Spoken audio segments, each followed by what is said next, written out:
Welcome to the Loving Truth Podcast, where it's all about finding clarity, confidence, and peace in the face of marriage challenges. And now your host, relationship expert, and certified master life coach, Sharon Pope. Hello, loves. This is Sharon Pope, and this is The Loving Truth. If you've ever felt like, my spouse and I just don't have anything to talk about anymore, then today's episode is going to be particularly helpful for you. I want to tell you the story of a client of mine who I'll refer to as Patty. Patty and her husband were at a local restaurant and they were sitting across from one another. And they're looking at the menu and they're trying to decide what they were going to eat for dinner. And, she ordered the salmon and he ordered the steak. And then, Patty's trying to make some light conversation with her husband. And they talked briefly about the kids who had just recently gone back to college. And then they talked about how the handyman was coming on Saturday morning to fix their fence. And then she was like, yeah, I'm so glad spring is here. The weather has been so nice lately, don't you think? Yeah. And then there was this awkward silence. And she didn't really know what to say. And he wasn't really offering up anything or helping extend the conversation at all either. And so then they both just sort of turned to the safety of their cell phones and started scrolling social media until their meals came. And then once their meals came, they mostly ate in silence outside of, how's your food? It's good. How's yours? It's good. Right? So most of it is just awkward silence between the two of them. And she told me when they were driving home, she just felt this wave of sadness that came over her. And she got home and she went upstairs and she took a shower. And she said she cried in the shower so that her husband couldn't hear her. She gets out of the shower, she dries off, and she gets into her pajamas, and she eventually just goes to bed and falls asleep. And she and her husband are so disconnected that they just don't know how to connect to one another anymore. They forgot how to talk to each other. And so if that sounds like you, I want you to know that you just forgot how to talk to one another. And so I want to give you some ideas on how to open up the conversation between the two of you.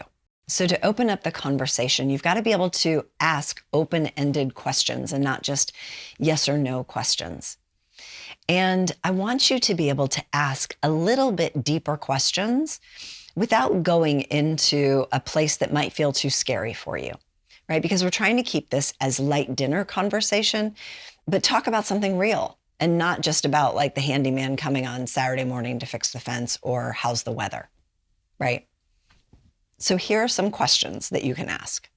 The first is, what are you focused on achieving right now or overcoming right now in your life? And how can I support you in that? That is such a great question because first of all, we're all always working towards something or trying to overcome something. It's sort of like asking your partner, where's your focus these days? What are you thinking about? What are you interested in? What are you paying attention to in your life? This is you getting curious.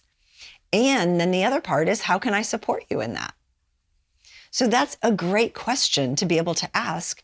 And it helps you be curious about your partner and what's going on for them and how you can be engaged in that experience. How can I be helpful to your experience?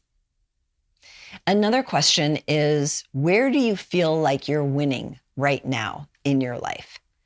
I love this idea of where is my partner winning? Where am I winning? Where are they winning?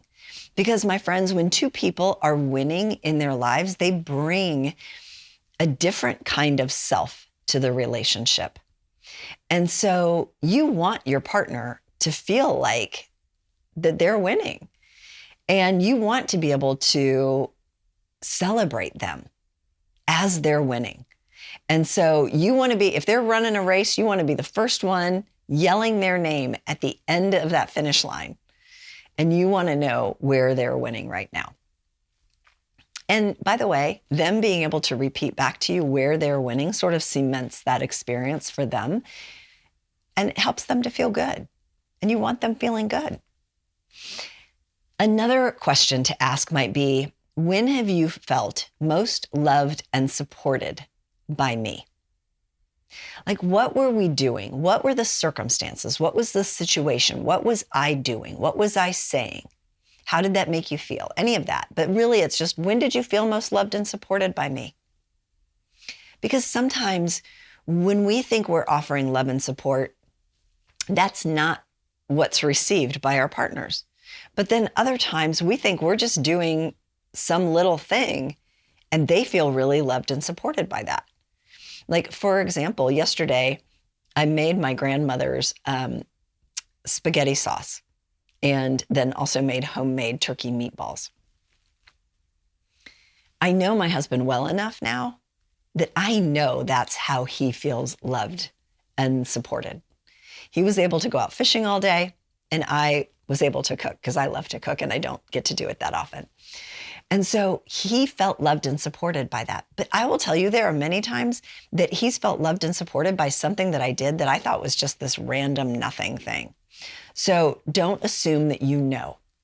Ask your partner about their experience of you. Another question is, when do you feel most connected to me? This is an important question. And if he says, I feel most connected to you during sex, don't brush it off. Don't be like, oh, stop. Why do you always got to bring it back to sex? Don't do that. Get curious about it, because the male experience of sex is not the same thing as the female experience of sex. And we'll never fully be able to understand one another's experience of sex, because I've never been a dude. I've never had sex in a dude's body, right? And he's never going to have sex in a female body. So if he says sex, just be like, oh, that's interesting. Say more about that. Is it the physical aspect of sex that makes you feel connected to me, or the emotional aspect of sex that makes you feel connected to me? Like, just dive into it. Get curious about it. See, the thing about all these questions is that it just opens up the door for then you to be able to have deeper conversation, and you to be able to ask each other these questions and take it a little bit deeper. So if you say, when do you feel most connected to me? And he says sex, all you have to do is, oh, that's interesting. Say more about that. Like, anytime you don't know what to say more about that. It's just like asking them to tell you a little bit more, to go a little deeper. Okay. Another question you might ask is, what's something that I could do differently when we're having disagreements as a couple? I know neither of us like to have disagreements, but what's something that I could do differently so that those could be more productive conversations for us? Right? Most of us, we want our partners to be different, and we want to tell them what they should be doing. We very rarely come to our partner and say, what should I be doing differently? And it's such a powerful thing to open up a meaningful conversation between the two of you. Like, could I say it differently? When I have an upset, is there a way that I could say it where you could receive it a little differently? If I often yell, could I maybe not yell? Like, whatever it is, whatever they offer in terms of what you could do differently, you could say more about that. Tell me how you see that playing out. Don't resist it. Just dive into it and get curious about it. Another question you could ask is, what's one way for me to know when you're feeling stressed or overwhelmed? Dee and I did this recently because I was feeling super stressed and overwhelmed, and he had no idea. And I was like, well, it was obvious. I was cleaning the house. And he's like, yeah, I thought you just had extra time on your hands, so that's why I came to you with this problem. Here's the deal. When I get stressed and overwhelmed, particularly with things I have to do with work and things like that, and I should be working on those things. So let's say it's the middle of the day and I should be working on all these things. But what I'm doing is I'm straightening up the living room, and I'm tidying things up and putting things back in their place, and I'm folding blankets and fluffing pillows. That is me trying to get my physical space in order so that I can get my mental space in order so that I can go do the next thing. Because when I'm overwhelmed, it's like I have too many inputs and I'm not thinking clearly. So I'm trying to declutter my environment so that I can think more clearly. That's what's going on for me. I thought that was obvious. Apparently not. Not everyone straightens up or tidies up whenever they feel stressed. So I think it's helpful to ask, when you feel stressed or overwhelmed, what is it that you do? And, your partner may say, you know what, when I'm stressed or overwhelmed, I'm just going to tell you, hey, I'm feeling really stressed right now. And then the question would be, what should I do? When you're feeling overwhelmed or stressed, how can I be helpful to you? Sometimes, different people are going to say different things. Sometimes someone's going to say, leave me alone. Let me process this myself. Don't bring more things for me to think about during that time. Other times someone might say, come to me and ask me, hey, is there anything that you want to talk through or anything that you want to process? I'm glad to be a sounding board for you. Or sometimes people just might be like, yeah, you know what would be helpful is just come up and give me a big hug. Help me know and feel supported when I'm stressed or overwhelmed just by giving me a big hug. Different people are going to say different things, but how can I know when you're stressed and overwhelmed, and what can I do to be helpful? So these are all great questions that you can start to ask your partner to open up the conversation. And don't try to do all these over dinner in one sitting, okay? Don't do that. Just do like one or two at a time. Have one or two in your back pocket. And I love, if you've not followed John Deloney, he's a great person to follow as it relates to relationships.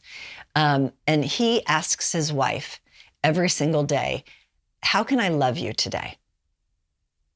And I think that's it. I'm sure there's days that he's feeling stressed or mad at her or irritated at her or upset about something, but he still says, how can I love you today? And that's a powerful thing that can quickly change the nature of almost any relationship, even when it's struggling. How can I love you today? And it also brings it to mind for you. It reminds you like, oh, I'm here to love you today. Yes, I've got to do these 8 other things today, but I'm also here to love you. Now, if you find that this approach is working for you of asking these open-ended questions, there are tons of card games that exist that can help you ask better questions, because the better quality questions we ask, the better quality answers we get. So there's table topics, and there's a bunch of those. There's table topics, the general one, which will probably give you like 100 or 200 cards with questions on them. There's the table topics specifically for couples. There's also table topics for families and all the iterations. Esther Perel has a card game that has questions on it. John Deloney has a card game with questions on it. I think Steve Bartlett even has a card game with questions on it, but it's not relationship specific. It's more life and business oriented. But, if you're stumped for questions on how to open up the dialogue between you and your spouse, there is no shame in getting some support by trained people who have figured this out. Because all you really need is just one or two really good, solid questions, and then the ability to say more. Tell me more about that. And you just start asking more questions, and you never know where it's going to lead you. So if you have been feeling like you just don't have anything to talk to your partner about, it just takes a little bit of effort to open up that dialogue, because you've just forgotten over the years how to connect with one another. And this is important stuff, and I want you to feel connected. I hope that's helpful for you. Until next time, take really good care. If you're listening to this podcast because you're struggling to decide whether to stay or go in your marriage, and you're serious about finding that answer, it's time to book a Truth and Clarity session with a member of my team. On the call, we'll discuss where you are in your marriage and explore if there's a fit for you and I to work together, so you can make and execute the right decision for you and your marriage. Go to clarityformymarriage.com to fill out an application now. That's clarityformymarriage.com.